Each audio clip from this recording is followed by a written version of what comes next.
Alright, I'm just going to take a little stock of what I picked up for $100 yesterday.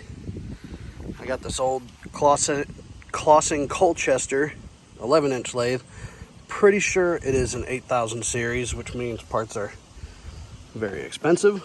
As you can see, it has no lead screw or feed shaft. And the apron has everything pretty much disconnected out of it or removed from it, except for it's still got the half nut.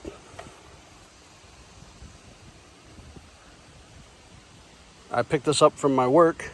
We replaced this lathe. Obviously it's not in the best of shape with all the apron being missing. There was some gears, which I have everything that came out of it sitting here, or everything that they didn't throw away anyway. I don't know. It all was ruined long before I worked there.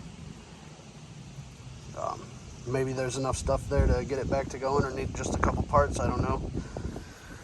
But it wasn't supposed to come with this, but it wouldn't fit our new lathe, so I got the Aloris tool post, and then I got all of these tools here, which are all Aloris except for this bore bar holder. Well, that's what we were using it for anyway. I was expecting a monster. Then 3 chucks plus the 5C in there.